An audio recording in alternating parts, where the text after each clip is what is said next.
interception. We don't know so. What a remarkable drive, man. That's an All-American drive right here. It's not exactly unwarranted. Like, when you have a guy that's that electric. The legend himself, the GOAT, Dre Crowell. Where my warm bottle movement at? That kills your argument right there. Anything can happen. This game is not over.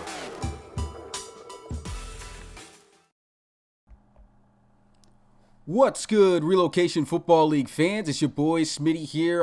We got a full staff pretty much here today. We got Rob and Bill as usual, and we also have Forbes and Mitch. I'm just calling Mitch. Everybody knows him as Mitch here on the podcast with us. They'll be, of course, reviewing their segment for their top 50 board that they were able to come up with. And you can see I added that also in the graphic here at the bottom. I didn't have that on the initial post on social media. So as usual, we're going to recap what happened in the playoffs. So that's going to be a much shorter segment, going on with our predictions, which is going to be short as well. We're going to be going over the RFL logos that has just dropped.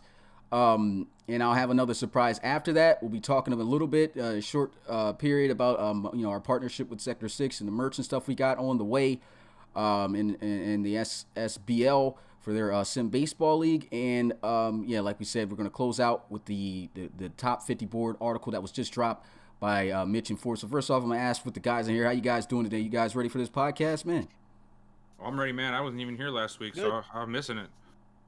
All right, so let's go ahead and just hop right into the games that we had, the playoffs, the semifinals here. The first semifinals, we had Clemson versus Georgia. Now, just coming in this game, man, it kind of looked iffy for Georgia at first. But, man, that second half was just incredible, man. Georgia was able to put up so many points, man. It was 6-6 at half, man. And they put up 31 points in that second half. I mean, that's just ridiculous. What's your guys' thoughts on that one? Bro, you got like a copy of my notes or something? Because that's literally the first sentence of my notes is, this sort of looked iffy for Georgia in the first half. Because it did. It did, man. It was a weird situation because, I mean, Clemson is a very solid team, but Georgia's been Georgia all year. And to see, it just seemed like things were really out of whack for Georgia in this game. And I don't know if they were like playing dead or if Clemson just had them on their heels at first, but they finally woke up in the third and fourth quarter, and man, like you said, how many points did they score? Just crazy second half blowout for Georgia. They go on to the national championship, and I just want to give a shout out to David Kiso, and I hope I'm saying that right. Yeah, he said it's Kiso. The Kiso? W, I guess, is silent. Okay, Kiso, because dude, that guy was balling. Every single play, it was either him making the play or he was right there in the vicinity. It's a great game for him and a great win for Georgia. Yeah, man. I didn't think it was. I didn't think that Georgia looked like they were going to lose the game at all, man. We've been watching the games all season long, and we know that Georgia has had multiple games where they start off like that, where teams appear to have them slowly, have them in a headlock, I guess I want to call it, like one of those old school headlocks your big brother puts you in, and they always find themselves out of that headlock. And they eventually, it's just like Georgia's a huge vice grip, and they just keep tightening it up through to the point where you don't do anything starting in the middle of the second quarter. I don't even think a lot of teams have even scored a bunch of points on Georgia. In the second half, toward the second, the end of the first half and the beginning of the second half. The game played out just how it's supposed to have played out to me. Clemson came in there. They jumped to a quick lead real fast. It looked all good. It was all sweet. And Georgia, the game plan, they kicked into their second game plan. Like they always have a starting game plan. They try to get, Kai going, throwing and everything. And then they got a different game plan. They started running the ball. And then, they started doing some other things. And Clemson just broke down. They couldn't hold on to them. You obviously started getting Melton going, and once that started happening, man, it was just pretty much a curtain for Clemson. All right, Forbes or Mitch, which one of you guys want to go? Yeah, so really looking at the game, like Forbes and I's prediction that we picked Clemson to win, like it wasn't looking bad until like the end of the third quarter when that's when Georgia started to take over. But like 6-6 at halftime. If Clemson scores the 2 touchdowns instead of kicking 2 field goals, we might have been looking at a very different game at the end of the day, as Clemson was moving the ball on Georgia for the first time in a while. We saw a team moving the ball with like emphasis on Georgia. So when a team scores 21 points in 43 seconds, it's kind of hard to keep up with a fumble six and a pick six, and yeah, Forbes. Yeah, man, I thought Clemson was going to keep me from not looking stupid on the last podcast. You know what I'm saying? But it is what it is what happened. But what I'm really surprised is that Brock Melton could even have a bigger game, because he ended the game with 120 yards and a touchdown. But those two deep balls in the first half that Kai Cash couldn't quite get him on, he could easily had over 200 yards. Yeah. Great game, and Georgia's still undefeated, looking for this last matchup, and their opponent, of course, going to be Alabama, number 2 team, their third rematch. Just crazy storyline here in the RFL College Series. They went up against USC, and this was, I would still have to say, the best game. Both games were great, but this was definitely the best playoff game between the two, as Alabama was just barely able to get away from USC, winning off a field goal with the final score of 27-24. I thought this game was really, in the beginning, first half anyway, it was more like a defensive game. It just didn't seem like it was, what was it, like 14-10 or something at like halftime. It didn't seem as much high-powered stuff as we saw in the second half, but it turned up in the second half, and thankfully for the entertainment of the game, it was a lot more even keel than the one-sided turnaround in the last game. And it was a great game, man. Both teams came to play. Both teams came, and either one of them could have walked away with this win. There was, like, you couldn't look at this game and say one of these teams had it the whole way. One of these teams deserved it way more, because they both fought really hard. And man, the one, I just got to put this play out there, and I'm sure everybody else has it on their mind, but that pass from McCall to Waddle, with just a great pass, man. Like, that play to me, like, when I knew the game was still close, but when I saw that pass, when he made that play, I was like, man, Alabama's feeling it tonight, man. They're going to make a play, and just a great play and a great finish for Alabama to take it away at the end of with the field goal. But still, USC had a heck of a game. Great job by them, and neither team should really hang their heads from this one. Yeah, thought it was a great game as well. Just a note that I have. Don't really have a lot on this game, other than I understand that Jacob McCall wants to beat Georgia, and he's gonna just have to be perfect in that game this weekend. And I know he's gonna say, "Well, we almost won if I would have had the flag route, the last game." And I wanna believe that Bama is only one touchdown away from beating Georgia. And I have to be realistic as well. And I'm gonna tell you, man, the only way that Bama is gonna beat Georgia this weekend is if those wide receivers and Najee Harris have the days that they had against USC. And because when I was looking at the stats, man, it was like 8 for Braden Dunn. Pablo had another 7 or 8 himself. I know Forrestal was close to 8 receptions. Henry Ruggs was in there on the game, and also Najee Harris was in there on the game. And they literally were just surviving with just the pass. If Bama tries to get into this run thing against Georgia, I don't think that's going to work out for them very well. I think that they just need to try to pass on Georgia, and they have to be effective in order for them to win that ball game. Well, before you get in, Mitch and Forbes, if you want to do your breakdown, we can tie both the questions into the same thing, because Rob was able to answer, of course, what he felt about that game and the upcoming championship game. So, Bill, if you want to iterate, what's your predictions and thoughts? Do you think, are you similar on the same wavelength with Mix on, Bama not having a chance? Well, if they just are one-dimensional, or do you think anything different? Do you feel like that's definitely solid? Well, I mean, I think after last week, or after this last game for Georgia, and seeing what they were able to do, even though they didn't get the greatest of starts to a team like Clemson, like I think Mix hit it right on the head. Like, these guys are going to have to be perfect, and that's been the story though for every team that's played Georgia so far this year. Is they pretty much have to play perfect in order to get the job done, and yet nobody has been able to do it. So I think that's a perfect way to put it. Like, I think that Alabama has a chance to win, because they wouldn't be in the championship game if they didn't have a chance to win. But they're going to have to put their best foot forward in order to do it. And I'm not saying Georgia doesn't have to, but Georgia is undefeated for a reason. You know, there was never a doubt in anybody's mind that Georgia was probably going to be in this exact scenario. So, like I said, Mick hit it right on the head. I'm just going to add into that. Alabama's got to be ready to play. They got to take every good thing they've done this year, and they got to find a way to put it all into one game, and that's it. All right, Mitch, you can go ahead. You could tie the two questions like they did.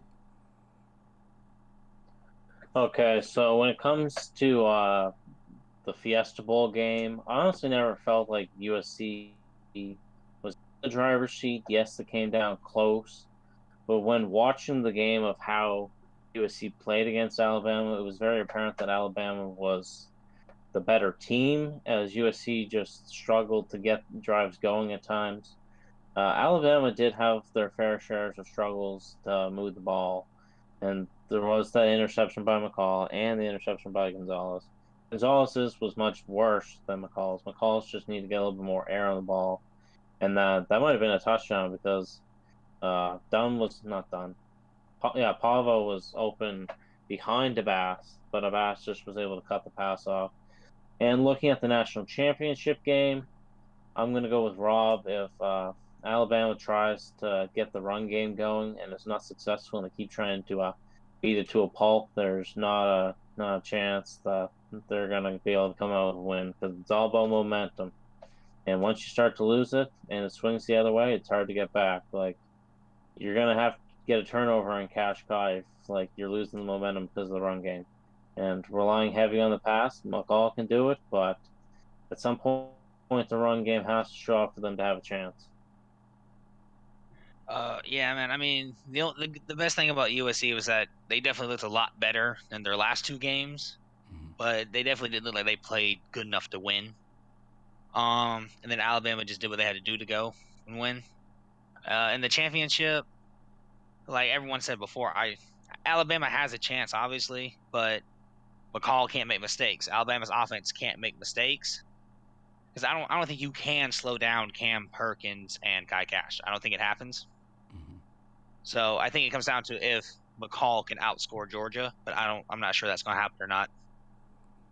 Yeah, and for my sentiment on the national championship, I'm right there with you guys, man. If they try to run that rock, even if they don't try to run the rock, it's just how dynamic and great that Georgia team is. And just like you said, Forge, which is a part, if nobody said that, I would have brought it myself, was, you just can't shut down Georgia offensively in both categories. You could get Perkins, slowed up a little bit in one game. You could get Kai Cash off in one, but you'll never get both, it seems, to not perform in a game. And from that just still makes the offense electric, and their defense has just been stellar all year. So that, for one, we already know Najee Harris I don't think he'll be a factor in the run game at all. I think they'll be able to shut him down. The run game is just not going to be there, just like it was in this game against USC. I feel like they could make some plays happen through the air.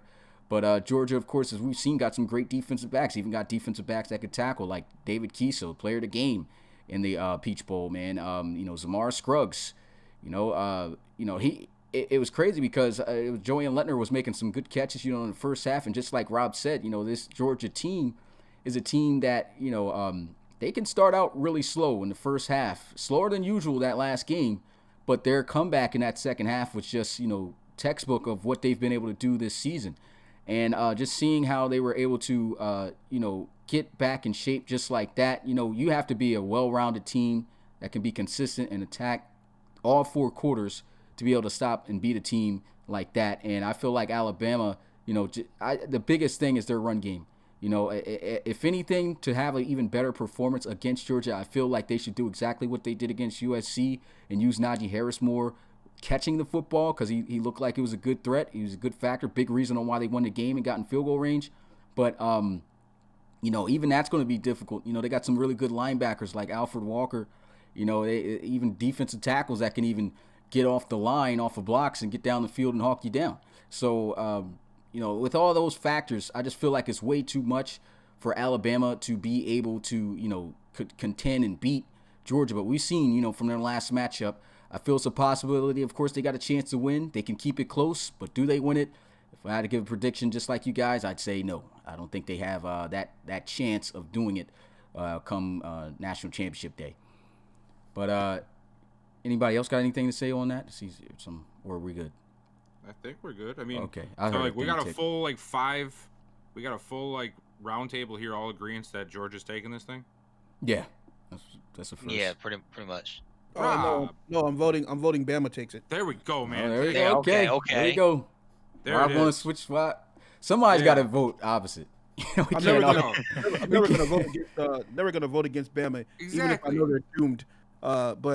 Yeah, they're gonna come out and I don't know, man. Maybe Ruggs does some trickery here, man, and gets the best of one of those DBs. There we go, man. We gotta be at least somewhat like SportsCenter. I mean, that was about to be 5 across the board, but can't have it. But yeah, all right. So we went through those. This is really going to be a much shorter podcast for one, unless we see how long that big 50 board goes. But let's go ahead and go straight into the logos. I also got a surprise for you guys afterwards.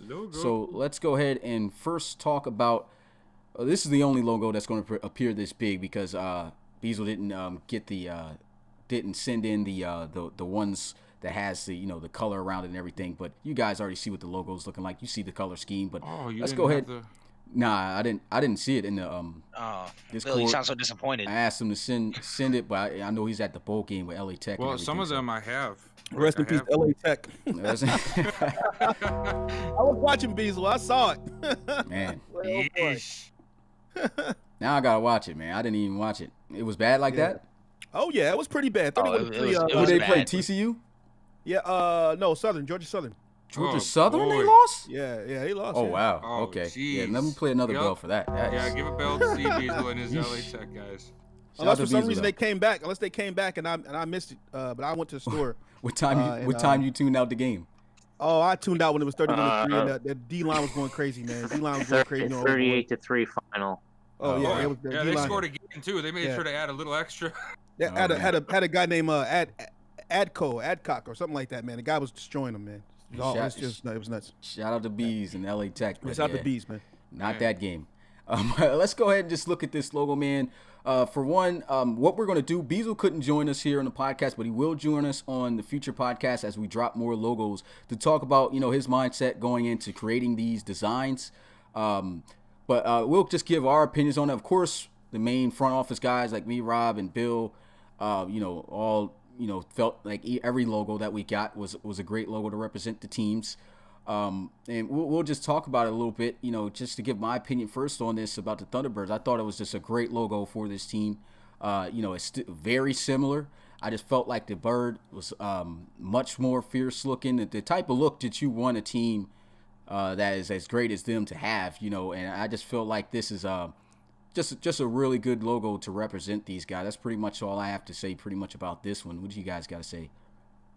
I just think it fits, I as much as we want to do things a lot differently, sometimes there's certain teams you just really can't do that to. Mm-hmm. And I just I heard somebody say, well, maybe they should have done like a jet or something, but that just doesn't fit the team. I just, this is what you think of, when you see it. And no, Darius, it's not the Cardinals logo. Okay, stop reaching in the reactions channel, man. That's why he's putting it in the reactions channel. He wants to get a reaction out of it. Yeah. I want to take them reloads. I'm just kidding. But yeah, that's what I think, man. I just think it's a good representation of the Thunderbirds team. Yeah, I saw all the chatter and everything in the chat and everything, man. I got a couple of things to say. Well, one thing, this isn't Top Gun, okay? So we're not gonna put that for the Thunderbirds. I don't care if you think it looks supposed to be an airplane. Yeah, it's not Top Gun, man. You know what I mean? Tom Cruise. Tom Cruise out here, right? I'm Tom Cruise. Right. Two. The Thunderbirds are a historical. The Thunderbirds. I hope Mark's listening right now. The Thunderbirds are a RFL staple here, a historic team. We could not divvy away from the way the original logo looked too far, man. You know what I'm saying? Because I just can't see the Thunderbirds looking like anything else. You know what I'm saying? Mm-hmm. 3, bird logos all look alike. so it's not just the Cardinals. It's every other team. The Eagles, every other team. Period. He has to have a fierce eye. He has to have a long beak. He has to be sleek. You know what I mean? It's the head of the bird. So I get it. We want to say it looks like the Cardinals, but in my opinion, it looks like the Thunderbirds. Let me you know get what I this mean? this question out here, even to ask you guys more, like, because I see this in the chat. I honestly feel like, because Lito says looks like a Pokemon. Honestly, I feel like most Dude, that's such a animal reach. designs looks like Pokemons that are just on another level. I think it looks good. Bro, look, I grew up on Pokemon, okay? I was there in the 90s when this thing happened, when it popped off. This does not look like a Pokemon. Knock it off. That's a Right. reach. Yeah. I'm surprised no one said it looks like a Gatorade sponsored bird or something like that. That's because of something I never the heard. lightning. Yeah, that the looks lightning, nice. the thunder there. You know what I'm saying? Now that's a good But one. I just Never saw thought of that. Yeah. The Gator I'm not gonna birds. be able to unsee that. the Gator birds is what we're gonna call them. Now, stop, man. No, Gator but birds. yeah, it's obviously thunder, guys. Do not say Gator birds. I'm taking all your reloads. I better not see you say that. Thunderbirds. Gator birds coming down to the field. Don't listen to I Rob. guess I'm that's the crazy. disrespect, like the horns down for Texas Yeah. that Right, Bill and correct. his guys can use against their the Thunderbirds for this year. Facts. All right, Mitch, Forbes, what you guys thoughts when you saw this logo? I just the well, black accent's my- much better than the white from the original. Say again. Because the old logo had a lot more white in it. I think the Mhm. black makes the logo pop more than having Oh, Old Taffet be white. Mm-hmm. Definitely. What you about to say, Mitch? I guess we'll have you last. My first reaction when I watched the YouTube video was an Angry Bird, but after stewing on it from its release and looking at it now, I very much do like this logo. Like when I first looked at it, I'm like, I'm not really a big fan of this. It looks like an Angry Bird. What is But, it like, the supposed more to I've look like? looked- A cute bird? Oh no, Supposed like to have it's just Tweety, like Tweety bird up on their helmets?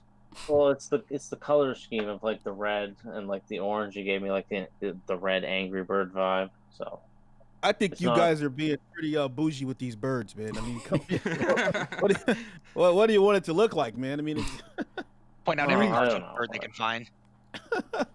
yeah, so like it's grown on me now. I like it. It fits the Thunderbirds very well. All right, let's go ahead and get a look at the second logo that was released, and that was the London Monarchs. Now, I've heard some people saying they really like this logo, and some guys was talking about some little additions, talking about, oh, you should put a crown on the lion's head. That would be dope. But I don't know about that. urban. Yeah, I think it'll be too much going on. That would be dope at the same time. You know, he's got the crown rubies in the eyes here. The way I feel about this, I think that this is a very dope logo. It goes a whole nother direction in terms of monarchy. A lot of guys want to go, when you think of monarchs, you think about, royalty, the crown, of course. Everybody does a crown. Or you think about the butterfly. Who wants to be a butterfly football team, But no, we got Simba and his dad out here. This is a great logo right here. With the gemmed eyes, I think really brings it to another level in terms of like royalty. I really think that was a great design by Beazle. I'm gonna still have him talk about each of these logos that we're talking about tonight the next time he comes on, though, so he can break them down even more. But yeah, I really like this logo for the Monarchs. Very different. Got to go a whole nother way with it, and I think this is gonna look dope on some unis. Yeah, I like it too. At first, I was a little, not because it was a line, because I understand the reference there of the royalty, because like, if you look at all these old pictures of like, castles and stuff, they always have lion statues out front, like right by the gates that open, there's the big lion sitting there. So I got that reference, but man, I'm a little OCD. I don't know if you guys realize this, like when I'm complaining about uniforms and sleeves. So like having two different colored eyes sort of threw me through a loop, and I didn't like it at first, but I like it now because I understand like it's to represent, the different colors that you sort of lost in the logo with the new design, because the old logo had the red and the blue accented in it a lot more. So I like it, man. I think it's a good new fresh way to go with it, and it still gets to the point across to where you can see why this logo is what it is. Yeah, I told you guys about the emeralds, man. The red and blue emeralds in it, so that you see in a king's crown. On the flip side of that, though, to me, this is just one of the safest logos you could possibly have with the Monarchs.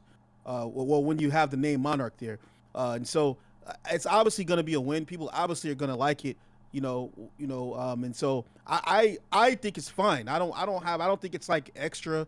I don't think it's below average. I don't think it's average at all. I think it's a good logo for them to have, and that's pretty much all I had about it. Yeah, I mean, it's just a perfect representation obviously monarchy and king of blah blah blah royalty. And just like you said, man, just to harp on more what you said about it, like that's pretty much the goal of these new logos. We're not trying to do extra, we're trying to make it simplistic but gets to the point and it's good for the team. You don't want to be too extra with team logos, because for one, when we drop these things, further down the line when we're able to put it in the game, on the uniforms, you got too much going on. It's going to be hard to make uniforms for that. So we wanted to keep it still narrative to what it was before, but also where, it's simplistic, but also gets to the point and represents the team well. But go ahead, Mitch. Oh, is it Forbes? I thought Forbes was going next. Yeah, go ahead, Forbes. I mean, I pretty much had the same reaction that Bill did. Like, I understood the line and everything, but the two different color eyes, like, really threw me off. So that's, like, what I noticed more. Like, when I first saw it, I thought the line was, like, watching 3D or something because the red and blue. I didn't understand. It was supposed to be, like, the crown jewels, whatever. But now that I understand what it's for, I mean, I like it. All right, Mitch. This was of the three first reaction when I saw them. This was my favorite, and I just had to say this, but it's the London Lions, Rob. London Lions. But yeah, no, I really like the London Lions. Yeah. So it's like I really like the lion to like represent the monarchy, and the two different colored eyes was a nice touch to like bring like the jewels in from the crown. So yeah, this was definitely like when I first watched the like 20-second YouTube video, I'm like, this is a nice logo. So yeah, that one and the Red Dragons. I really like that one when that was released. Yeah, so like nobody here though wants to like see what Beazle could come up with to get like an angry looking monarch butterfly just to see what it looked like. Not the badness. I wouldn't mind to see that draft, but yeah. Nah. I don't know if a butterfly would have. I don't even know if you can do that. Man, I don't think I've heard not like that in like a year. Because I'm thinking like, how can you make a butterfly look fierce? That's crazy. Hey, you give him some eyebrows, those, That's what I was gonna say. Butterfly with eyebrows. Let's go ahead and move on to the next one. I mean, it would just look like one of those B logos. Just put butter. Yeah, Lito's got it. Put Butterfree on the helmet. Oh, wow. That's a Pokemon. Terrible. Let's go ahead and move on. Let me bail y'all for that. But let me go and move on to the next logo, which is, I want to definitely hear what Mitch has to say. Good thing you're last on this. But as for this Snowhawks logo, man, I thought this was a fire logo. Once Beazle dropped this in there, I was like, oh yeah, this is where it's at for the Snowhawks. I liked everything about it, like the way the intensity on it. Even though it's lost that light blue type of, I don't know what color that is, that bluish appeal to it. I honestly feel like this logo is still great, and that's pretty much all I gotta say about it. I like everything about it. I think it still is it's still similar, idealistic to the last logo. People know where it came from, and it gets to the point. Speaks to the team. I actually really, this one, I was really happy to see that. Like at first, I know we talked about this when he first showed us, and I was like, it's a little weird that the like greenish bluish teal color isn't there. But the more I thought about it, like I was only holding that because of what the team looked like, but this fits the name way more than what the last ones did. It's like you're thinking of snow. What the heck? Who's ever seen teal colored snow? So like in that respect, I really like what he did here. I think it makes the team seem a little bit more relevant when it comes to what their name is, because snow is white. So I like it. I think it's going to be a fresh new look for the Snowhawks, and I want to see the rest of the stuff. We all know we got to wait for the rest. But the logo itself is pretty awesome. I didn't have any beef with this either, man. Like I said, you really can't go wrong with bird logos unless you just are terrible at drawing, and so I thought that this one was a good representative of a snowhawk looking bird, whatever a snowhawk is. I've been trying to Google that. I don't think it's a real bird. Yeah, I don't think it is real. Yeah. So but I like it. I like the colors.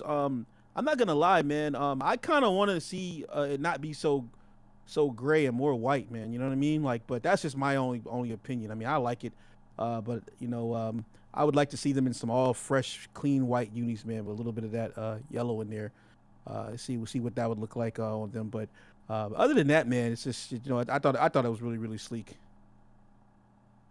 Yeah, Bill pretty much took everything I was gonna say again about it actually looking like a Snowhawk, being where it should be. I think like if you were to bring back the teal color, maybe put it in its eye or something, but it definitely looks more like a Snowhawk now.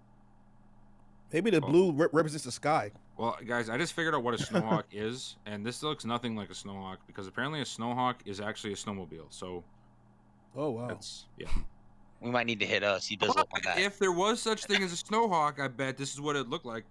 We're not putting a snowmobile on his helmet, Bill. Sorry Just about that. put it on there. Put it on there. The tracks and all.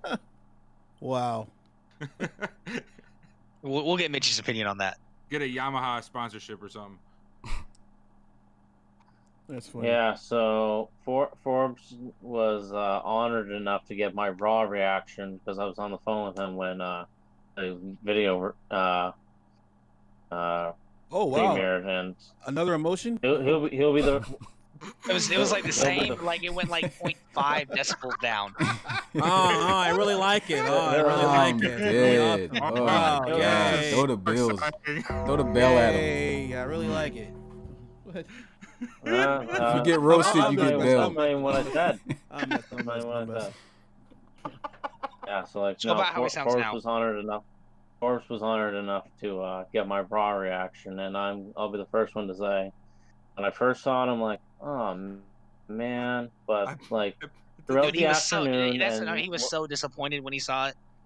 Why? Why? What's wrong with it? I don't know, like it lost its teal. I'm like the biggest lover of the teal. Like that was like I felt that was like the best part of the logo, the Mitch, first logo. Mitch, are you a bird snob? Because You like a bird watch or something? You got binoculars? you're going on the Thunderbirds, now you're going on the Snowhawks logo. What's going on, man? Come on, man. Yeah. Well, like the more throughout the afternoon and like sitting back and like looking at it and talking about it with my sister, I'm like, I'm starting to more appreciate it. I am with you on the gray aspect, but it does make sense because. It's like Game of Thrones stuff. Oh yeah, so my mother said it looks like Game of Thrones when I showed. Hey, Game of Thrones is a popular Video. thing. I know. I'm not. Yeah, you can get some more fans just based off of that alone. Yeah, so like, yeah, I didn't like it when I first saw it, but You can hear it in his voice. around to it. You can. I can hear it in his Yeah, voice. definitely You can can hear hear it it in of his it. voice. Well, that's what Like, we're on here he's- for anyway. Is just we're giving you honest and like- raw opinion. So He is Even strictly like- saying he likes it right now because we're live on YouTube. And that's cool, man. That's cool. You got your opinion. I have come around to like it, but like Yeah. no, like when I first like saw the preview of like what the shape was gonna be, I'm like, this looks like a yin yang symbol. Like, what's this gonna look the like? yin I'm yang. I like, don't know where you got Sambo. that from. It's a Yin Yang Sambo. like I did not know what this was gonna look like, and then when I saw like the gray, I'm like, so like yeah, You no. sound like Tim Allen right there. Yeah. Thank you. But I do appreciate the new redesigned logo. I have come around to like it, and Yo, look, I'm telling you right now, Mitchie. with the amount of stuff that hyped up my unis, I can't wait to Yes. see how those Yes, two to go you're gonna have together. to wait for a while, but man, you see those unis, Yeah. man, it's gonna be changed your whole opinion on everything, man. And that goes for a lot of these uniforms. That goes for Yeah, just like, about wait. every single team that you see. If you think that the logos are fire, for people who think that the logos are fire, even the ones like Mitch right now who's not all the way rocking with their logo right now, when those uniforms drop, that's when you're going to be like, well, it all makes sense why this logo looks like this. Because, I mean, that uniform aspect with that logo on it and the color schemes and everything for the few teams that did get some of their color schemes changed up is going to be what's going to make, your team really raw when it comes to, when we're able to actually put this in the game. So I will say not that, to though, Mitch, tell- that your uniform is going to be fire. Not to tail back to the Monarchs, but I do think they need some black unis with that Lions logo. They definitely need some black unis. So someone says that they're confused about the monarch and a lion. Like what? So How can you be confused about the monarch symbolism with a lion? yeah, so And that's one thing I get what they mean, because guys usually associate either a person or the butterfly with the monarch. But if you even look up monarchy, it doesn't say that this is just, you know, a person or Bro, you know, a if butterfly you look, or anything. if you Lions look up are monarch, very much involved in monarchy. You know, bro, so if you look Yeah, up, first of all, if you look up monarch and you find the synonyms or other words, it's gonna say king, especially king, queen, or emperor. You're gonna see that. and monarch Crown. for one, just because. And I see Eduardo saying not monarch of the jumble. Any type of hierarchy can be used as like a monarch. If you're at the top, it's monarchy. yeah, like the lion is just a symbol of royalty. Yeah. Yeah. And if you're gonna assume it's easy to, you know, put two and two together. I mean, I could see why people would get confused or start quite a few I'm people. not, bro. I'm sorry. I'm not thinking butterfly when you say monarch, bro. I wasn't even thinking that. Yeah, Like, y'all watching too much movies, butterfly flick. Well, I don't know what y'all watching, man, but ain't no way. When you say monarch to me, I think butterfly. Yeah, I When you say mean, monarch to me, I think king immediately. Monarch, king. yeah. Yeah, Some- and that's the biggest play. Like, we're not Yeah. saying monarch means lion, but lion is throughout history looked at as like the king animal, like the animal that is always the leader of the rest of his pride. And so when you think of monarch, when it's royalty and when it's you know, this hierarchy of power, that the Yeah. lion is a perfect Yeah. representation. it's not a of it. person. Hey. It's not just for people. It's just it's a Hey, symbol of who's at the top. So SAT symbolism, bro. Just tell you. all right, so My full history teacher right there, he just saw a stupid answer on a test. He's like, "Hey, hold up here. Go this to Capricorn Who as monarch created is this book? to go this to Capricorn as monarch is to butterfly, king. Like what? I'm not gonna pick butterfly. No way. Not going down. Well, I mean, this is what I will say. Like, I definitely don't see. You know, first thing come to mind is definitely, you know, a king or something in power, of course. But I've definitely come across some people who really thought butterfly. But if you're talking about a football team, you know, there's no way we're getting a butterfly. Yeah. Butterfly team. So that whole ideology should have been booted to the curb. If anything, like a king's logo would be like a Yeah. second thing than a butterfly, like a either the lion than like king, an actual like a king. crown. You know, we just wanted to go a whole different route that other people weren't. You know, so makes sense. But Or Steven, the Burger King king. He says it should be called the London Lions. Let's just call them the London Crowns then. Ooh, I have an idea. Let's call them the London Monarchs because it makes sense. all right, so let's go ahead and get to the surprise now. So what we were going to do, we already got polls up there, and those same 4 teams will still be on the polls. But what I'm going to do is I'm going to Beazle actually told me to do this, so we're going to actually reveal another team right now on the podcast. And Live reaction. so this Who- is going who to be is more it? of a Who is live reaction. And I didn't tell these guys who it was going to be, and it's going to be the Gunners. Okay, so Oh. I picked somebody who wasn't in the group that we had the videos done for. Another thing I want to put out there is that a lot of people were asking and saying that, you know, why isn't this team out there yet? Well, we are making the choices of the teams that's on those polls based off of the videos that we have done for them. We don't have all the videos done for every single team yet, so that's why a team hasn't been on the poll yet. So, you know, if you don't see a known team on there that you know that we know people want to see, then you know what it's for. We don't have the video done yet. So, yeah. So what we're gonna do is go ahead. Let me make sure I press the right button. I need to make sure I press the right button here, not press something else. But yeah, let's go ahead and get a look at this Gunners logo.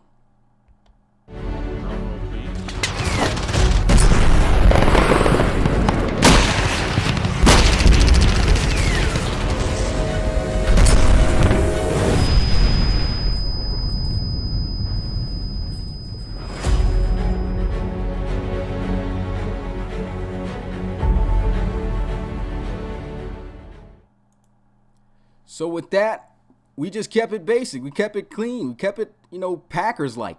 You know, I mean, everybody, you know, we had the little can and everything attached to it.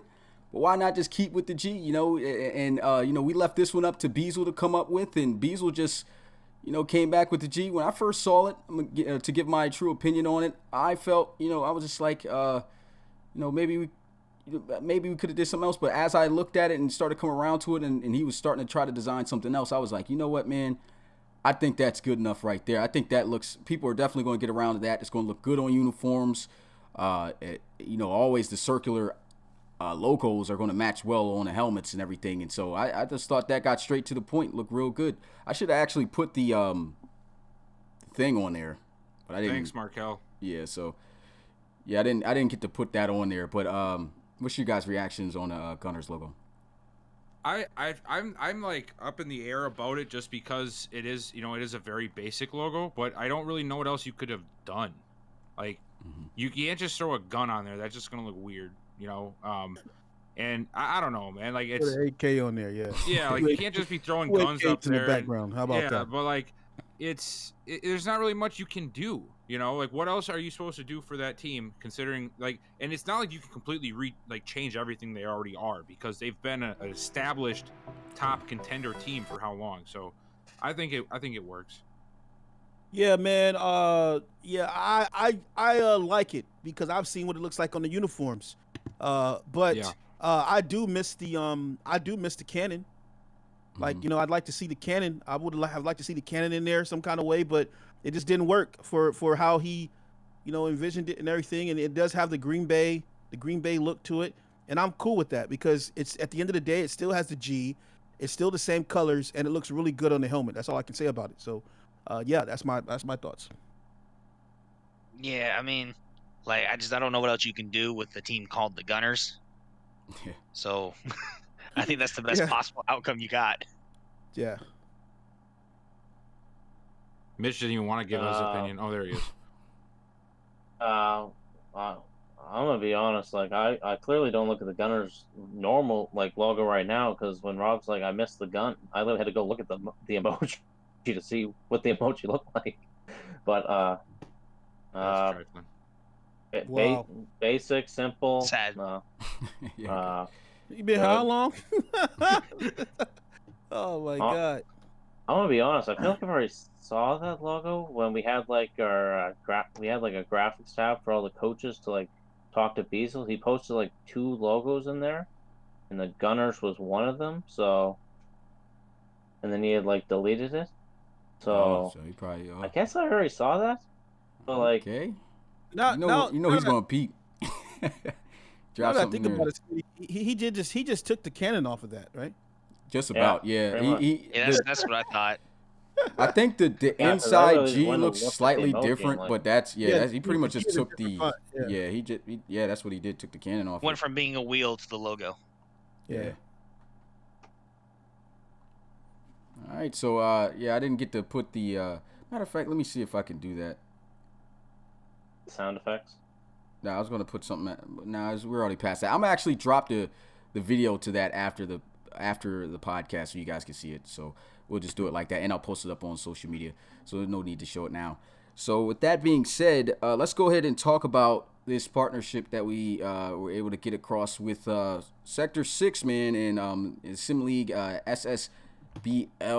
So Sector 6, man, we're about to start really promoting and pushing and dropping merch soon for the RFL. Excuse the graphics, really don't have too many graphics on these guys. The owner will be sending us, things for us to use to promote. For us to promote them.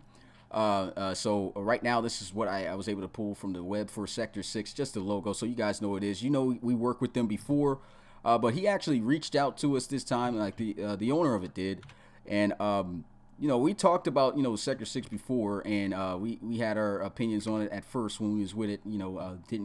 Thought we didn't get our kickback and stuff like that, but once the owner was able to get in touch with us, he looked into it, was able to give us the kickback on what we were able to sell from the guys who did buy merchandise before, and we also worked out a nice little deal where we will be having merchandise for all the RFL teams, and so best believe me, all the merchandise is going to be fire. All the merchandise will have these new logos on them, and they're going to look great, man. Right now, he's working on hoodies for us. He sent us a couple back. They're looking real good, man. We'll show those to you, a little bit down the line as, we start finishing up on things. But, in exchange, of course, we're going to be, promoting Sector 6. And also their baseball league that they run called the Super Sim Baseball League. They run this on Super Mega Baseball, I believe 3. They started on Super Mega Baseball 2, I believe, when they first started up this league.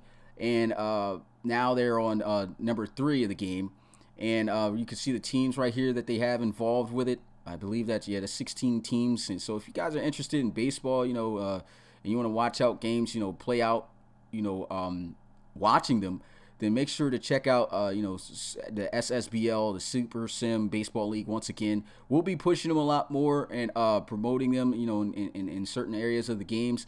Looking to try to see if they could get us, a little advertisement or something to run for them come, the national championship, so you guys get a little bit more of an in-depth look of that.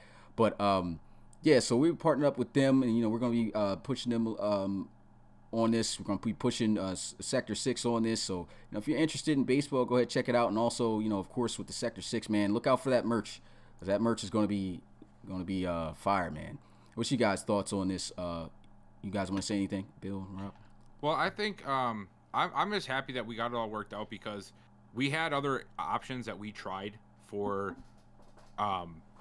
merchandise, but the quality just really didn't seem to be there. And I don't know if that's just a complete lack of quality in where we went through for merchandise, or if it was just a bad shipment, or maybe the person who made the shirt I bought just had a really bad day and just wasn't about it that day, because we've all been there before. But the quality between what I purchased before, once we opened up a store, and the one from Sector 6, it's light years different.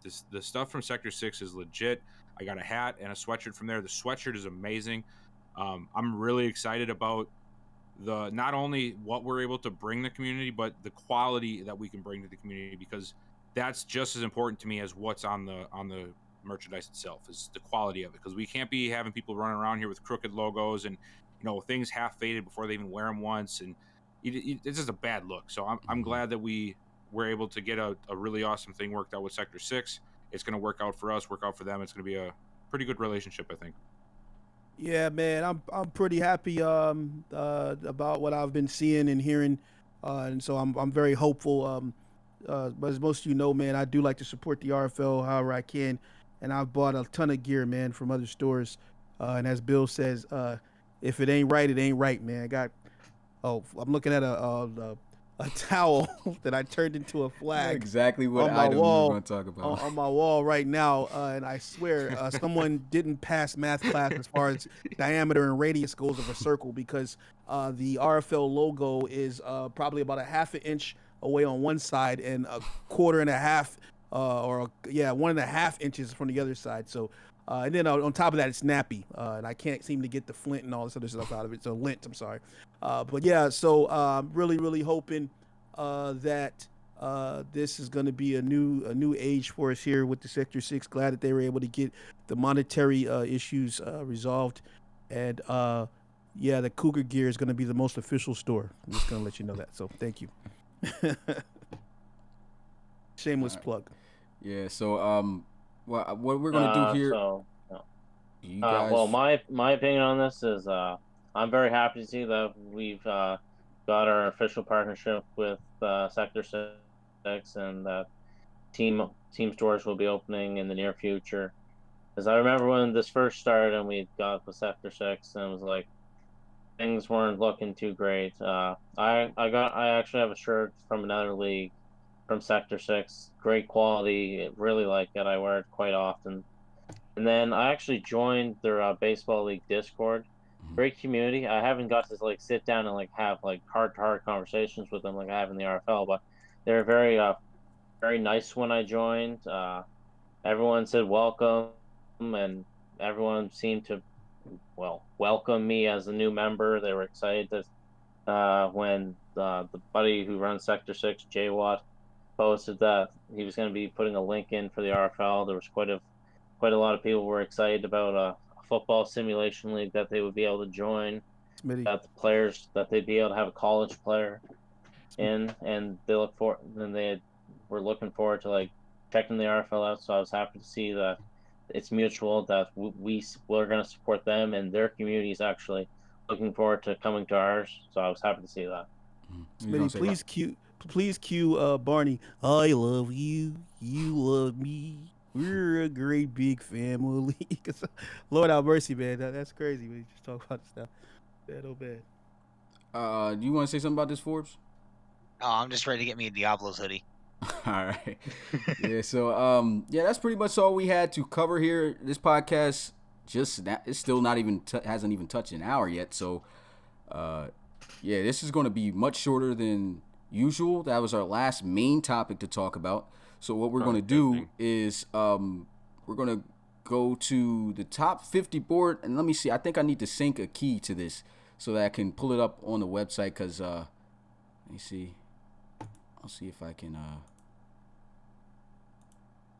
I'll just replace this with it. All right, so here we go.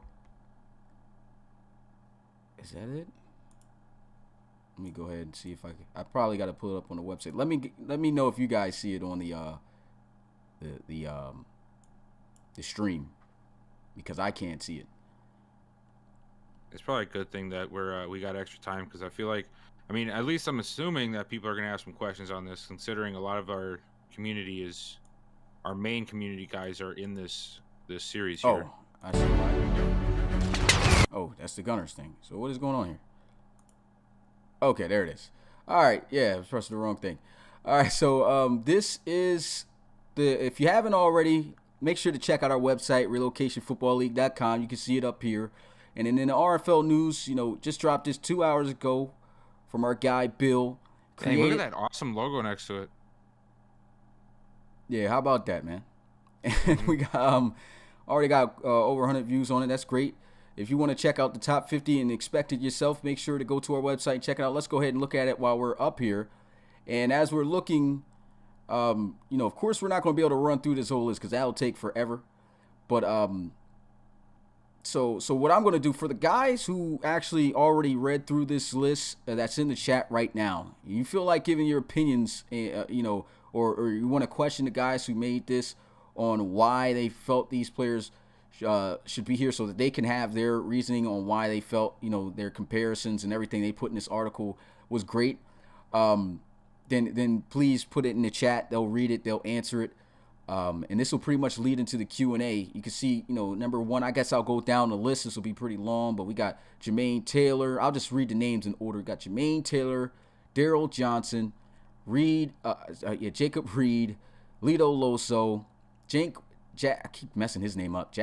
Jake Winkleman, Chris Braun, Cameron Perkins, Samuel Stubbs, Logan Russell, Connor Hawk, Zamar Scruggs, Amir Williams, Michael King, Ryan LeCavalier, Jacob McCall, Dustin Brooks, Alfred Walker, TJ Metcalf, Devin Andrews, Kai Cash, Jacob Sprinsky, Drake Sandstrom, Owen Jack, August Speller, Xavier Eves, Dan Glissack, Trey Simeons. We got Javon Cruz, Stephen Forbes, Terrell Lewis, Emmett Stockton, Brock Melton, Connor Baker, Justin Uran, Jose Ortiz, Jakari Torres, LaQuavius Machiavelli, Prince Potter, Chris Polk, Kenny Forrester Jr., Brady Barrowman, Jason Springs, Cleon Markman, James Ramos, Charles Turner, Stephon Harris, Bryson Powers Jr., Mike Crowder, John Fowler, and Deshaun Abbas, all making up the unofficial list created by Stephen Forbes and Mitch O'Brien, our stats guy. So while I was reading off those names, I'm hoping somebody went out there, gave some questions along that period. You guys see anything? Not a Nah, but I will say that we had people like 51 to like 58. The people there now, we had people like Leo Moon, Blueberry Hill, Matthew Holman, like people like that. But when we went back and watched and looked at the stats of all the offensive linemen, ended up adding 8 of them to the list. So the people that were at 43 to 50 got kicked off the list. Yeah, and we can look at those bottom end guys. So just making a list here. You got Deshaun Abbas. This is the last 10. Mike Crowder, Fowler. All right, yes. Stephon Harris. Yep. All right, so I guess what we can do then, since I don't see anybody really question too much of it here in the chat, what's your guys' thoughts on this list here, Bill and Rob? I don't have any flaws, anything. I mean, I'm impartial, I guess. I don't. Well, okay. I'm gonna ask because I'm curious, and I know that he's curious because I see in the chat. So I am curious though. What brought CP all the way down to 39 with some of the other guys like Potter and Simmons and them ahead of him? Like what was the difference that you guys saw to put them ahead of Chris Polk? You want to take this one, Mitch, or? I guess we can both give our opinions on it. All right. Well, like Chris Polk, I do think he's like a great player and everything, but I think even in this list, he's the third or fourth safety. But yeah, that's like I still have him as one of the top 5 safeties in the entire draft class. Mm-hmm. But people don't look like Jose Ortiz, who's right above him. I think an edge rusher has more value in a draft class than a safety does. So the positions ahead of him, it's not that they might not be better or worse than him. I think those positions and how their position has more value than he is as a safety, if that makes sense. Mm-hmm. So you're looking not only at the player itself and what they could bring to the table, but also what is needed and more valuable to the RFL as a whole as well. Is that what I'm getting from that? Yeah, that's why when we had that conversation earlier, this is the big board, not a top 50. Well, okay, we're not going to get into that because this is top 50, bro. This is that argument is so dumb. Let me explain this to you. You picked 50 of the best RFL prospects, the 50 guys that you thought were the best RFL prospects, and listed them 1 to 50. So I named the top 50 RFL prospects, and apparently it's wrong. You guys can't have it both ways. Pick one. I want everything.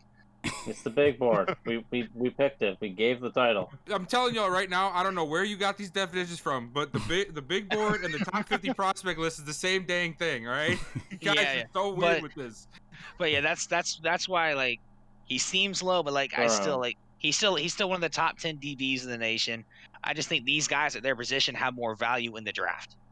I can understand that because yes, if I was gonna look at it, but I mean even if we go edge rusher to safety, I do think that there is a lot of safeties, but I mean edge rushers are there too. Go ahead, bro. Are we saying that the RFL doesn't have enough edge rushers? Then is that what you're saying?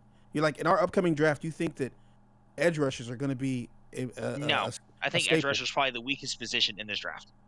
So then that would mean so then why isn't Chris Paul higher? Because clearly safeties in the RFL there's some studs, but there's a lot of holes on some teams with. So are you trying to say even though we are pretty good and set on defensive ends, just for the draft sake in general, more guys are likely to go after a DN and other areas like that than they are a safety? Because if you're saying that, I do get that point.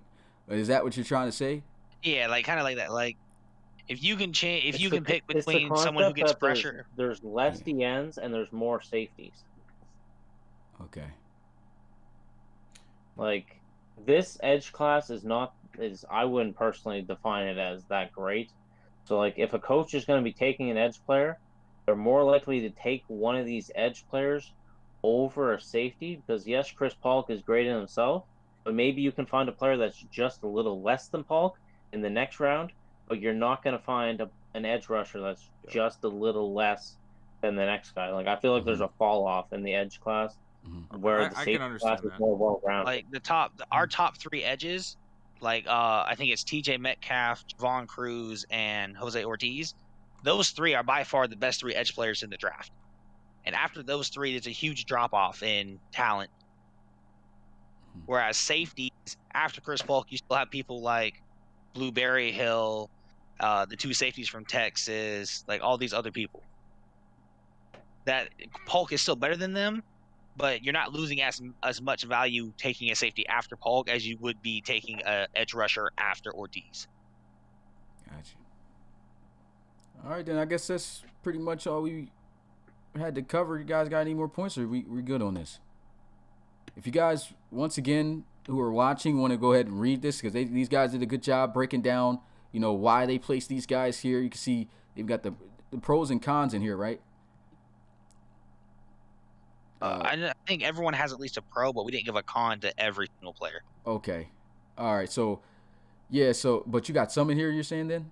There's some like there's okay. definitely pros and cons, but I don't think every single player has like a defined con. Okay. So yeah. So this is still a great in-depth list created by these guys. For their reason and why they feel these guys should be here. They had to cut. You can see right here the pro comparisons. Who in the RFL they feel that they are most relative to. And yeah, this is a really good read for you guys to go ahead and check out. So if you want to read this big board, I guess, of the 50 RFL College Series players, then make sure to check this out. So yeah, that's all. So Kai Cash, it's not really either. It's not a top 50 players or a draft board. It's basically saying who we think will have a bigger impact in the RFL the quickest kind of thing.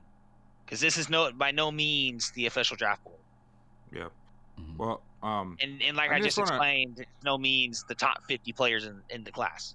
I want to throw this out here just in case there's anybody like reading the chat that I mean, I'm sure nobody will actually take this, but I want to make sure this is put out there and clear. Like, there's a thing about how this is exactly how these guys play on the field. Like, this is definitely not how these guys are going to be playing in the RFL. I just want to make that very, very clear. Like, I saw the comment about you don't have to see them translate on the RFL field. You definitely do. There's a big difference in the type of players and the ratings of the players in the RFL. So like, that's one thing that is a very big deal, is seeing how a guy like Kai Cash or Jacob McCall will translate to the RFL, because that's a whole different monster. Yeah. Well, you're not coming in like a high overall.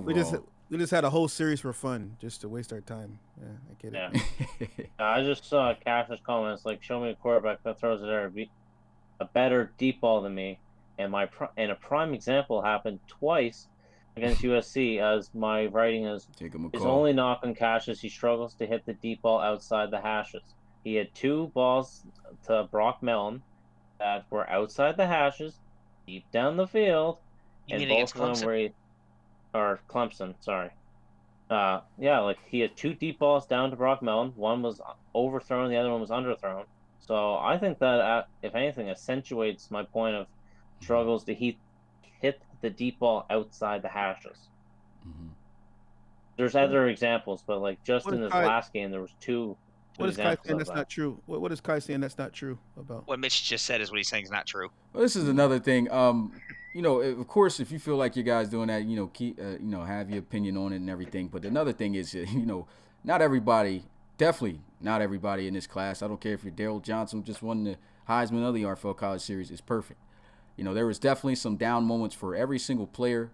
Like I said, again, these guys did a great job of giving their opinions on how they felt that these players played, and like Mitch said, even going into Kai Cash, talking about where he feels he struggles, even here at this last point that he just talked about, I feel these are good assessments and good things to know about, because, this is also, what you're doing now, you're coming into the college series, you guys are like 80, 90 overall guys.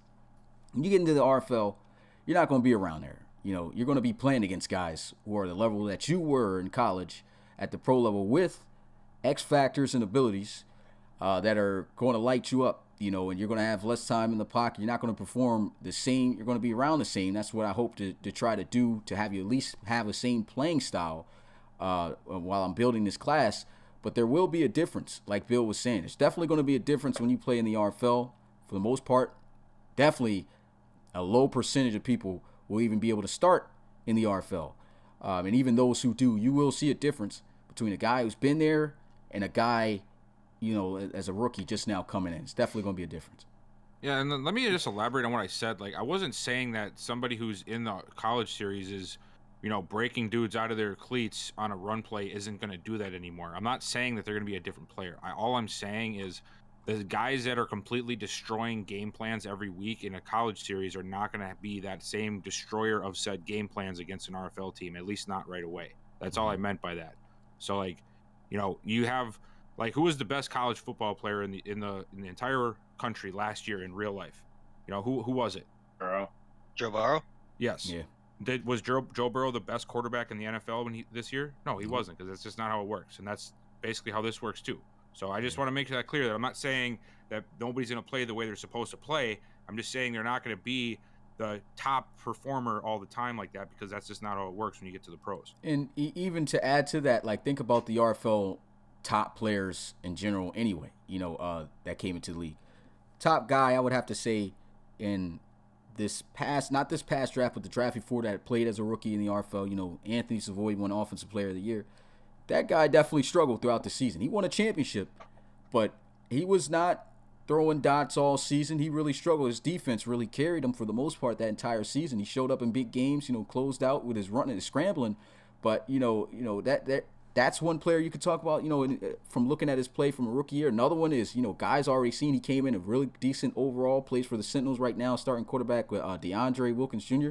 He's a beast, but he's not, you know, he goes to the playoffs. I believe he's been there twice now, right? I believe he's been there twice or once. Yeah, so twice. He's been there twice, and you guys see where he's getting compared to the other RFL teams. You know, he's a great quarterback, but you need, you know, you're not going to be able to play on that same level that you were in the college series. That's definitely not going to be the case. You're going to see that this year from last year's, the first ever college series. You know, we got guys, you know, Marquise Washington, Geno Gannon, Ray, Drew Brewer, all those guys you're going to see at some point struggle, and they're not going to be at the top of their game. They're not going to be the best quarter. They can, but it's not going to be easy for those guys to do it against an RFL team and against an RFL defense, and you will definitely see that. You know, like a good example I always bring up, imagine you being a rookie receiver, you catching a slant or running an out route, you turn up the field, you got Garrison Ash sitting right there.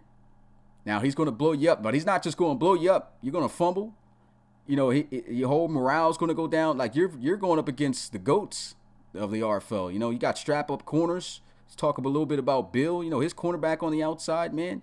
You know, Chamberlain, he's shutting it down. You got Keanu Jones for Rob, defensive back of the year, shutting it down. If you think you're going to come in as a rookie playing against those teams and you're about to ball out like you did in the college series, definitely not going to happen. You could get some good plays, but just know that's how it is in the RFL. We're trying to be as realistic as possible, and just you got to understand that to really be able to survive in this league. You know, a lot of guys fizzle out because if all my guys not getting no burn, it takes time. This is we don't play multiple seasons a year like most guys do. You know, this is one year at a time.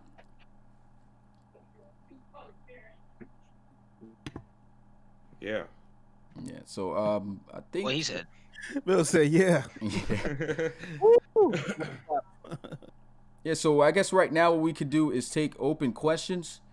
So if anybody got anything RFL related, you know, that you wanna ask, feel free to ask us in the chat, and we'll answer them here live. We'll be out of here pretty soon if we don't get anything. Let me go back to the.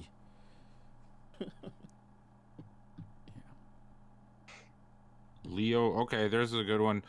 Leo wants to know what his pro comp is. All right. Brady Hudson. Brady Hudson? Oh yeah, he wasn't on this list. So you had Brady Hudson. So what's your? I say he's Brady Hudson. What's your reasoning? What's my reasoning? Mm-hmm. Both Leo Moon and Brady Hudson are gunslingers, so not afraid to throw the ball deep down the field. Leo and Brady Hudson both have great short accuracy to find players in tight windows. And Leo especially, I say he's probably the second best pure passer behind Daryl Johnson. Like, when I've looked at throws and I'm like, how did you make that? Leo's probably like second behind Daryl Johnson, then it's Cash and McCall. But I just think that Leo is very much Brady Hudson type mold. That's his ceiling, and that's a very good ceiling. Like, Brady Hudson's well known for his interceptions, so maybe that's not the biggest positive, but Brady Hudson has taken his team to the playoffs most years. He's won a Relo Bowl. So I just think that Leo Moon has a ceiling of Brady Hudson, and he's not afraid to sling the ball down the field and can really really accentuated defense.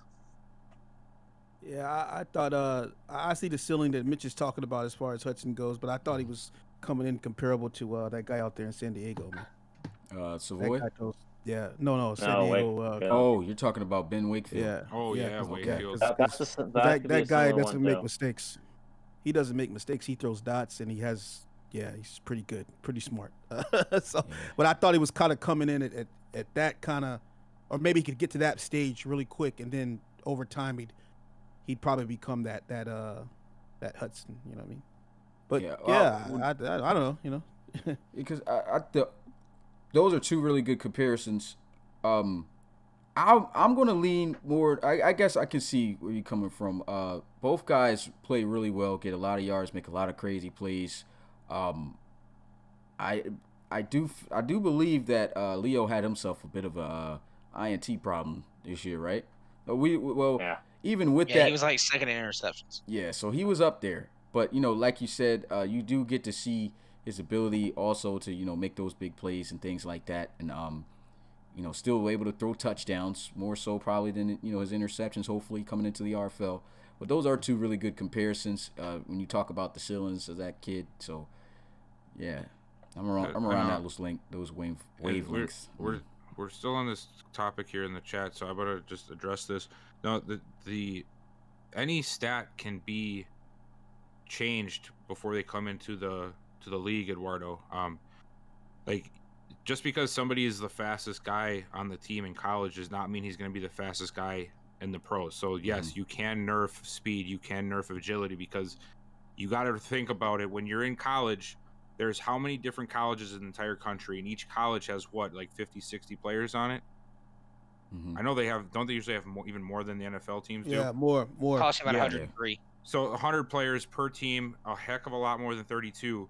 And out of all of those players, maybe 200 people get drafted, and out of those 200, maybe 100 stick to a roster. Because that's that big of a difference. So yes, you can nerf those things. And no, our draft is nothing like a dice roll. That's absolutely the opposite of what it is. So if somebody's main point is being able to juke and be elusive, they're still going to be able to juke and be elusive, but they might not be a 98 overall at juking. They might be an 84, which is still respectable, but it's not top of the line because they have to work for that in the next stage. Yeah, it's just like, I just want to put that out there. It's just like Madden, man. The rookies you've seen ball out in college, they come in here 70 overalls and stuff like that. They're not going to have no high 90 overall ratings in attribute areas. They're not. When they prove that in the game, it's different still in the aspect when you talk about how guys' attributes change over time in Madden, because that doesn't happen here. Whatever you have in that year, whatever you finish with, that's what you're going to have in the next year of Madden. And so we don't have it where we have like something where we're going to regress guys or have things change multiple times, because we don't create our players like that. Whatever you were, it's a slower process for you to be able to get a high overall like that.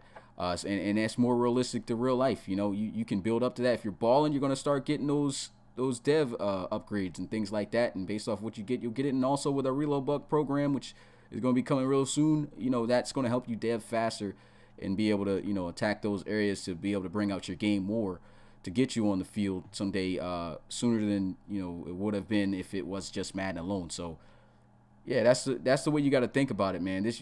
Don't have a mindset that you're going to come in here and just because you balled in college that you're going to be playing in the RFL starting. It's not going to happen. It could, but with the guys, if anybody's never seen an RFL roster, when we get this roster and everything done and we post that up on Daddy Leagues and you see those guys, tell me, when you look at that, oh, I'm about to come in a higher overall than that. You're not. You're not.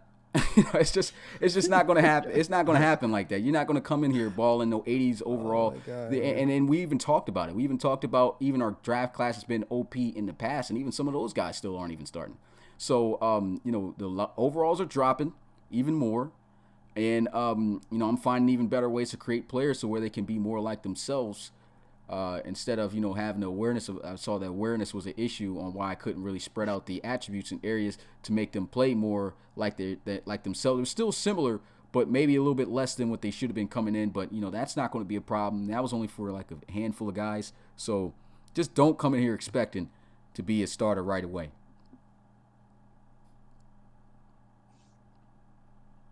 Any questions you guys see in the chat?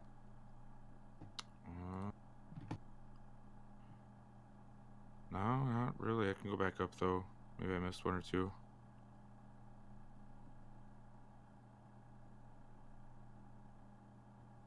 Cam Burke and Cons are inconsistent. For as many 200-yard games you have 50-yard games. He's down. Body. Sheesh. R.I.P. Let me go ahead and put a. Wow, y'all have to do Cam like that, man. Man, what, dude? He's 73 real. yards away from 1800. It's not like he's doing bad, okay?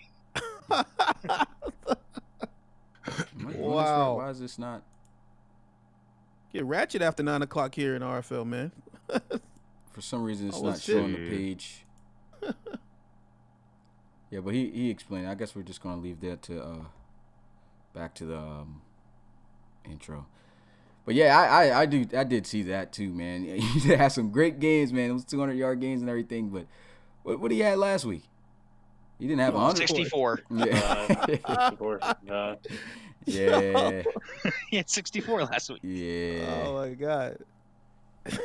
Cole, your weakness is your arm strength. Yeah. Oh, You're very accurate, but your biggest weakness would be your arm strength. Very accurate. Now Mitch boiling cock cash now out there. Old pot of cock cash going on the stove right now. Man, oh man. No, that was McCall. Man, you can't have your feelings hurt. You're the one who asked. McCall, boiling McCall. Man, oh man. I guess that is going to be it, man. Appreciate you guys coming through once again. This was a much shorter podcast than usual. We'll definitely have a lot to talk about in the next one because, of course, we're going to go over the national championship. And right after that, man, it's RFL. It's time to get ready for the RFL season, man. It's about to be one heck of a great podcast next time we get on here. I'll be dropping the Gunners video on their logo reveal right after this. And, yeah. We'll talk to you guys later on. Appreciate you guys showing up. It's your boy Smitty, RFL commissioner and play-by-play commentator, along with Bill, Rob, Forbes, and Mitch. And we'll see you guys next time. Peace. Peace.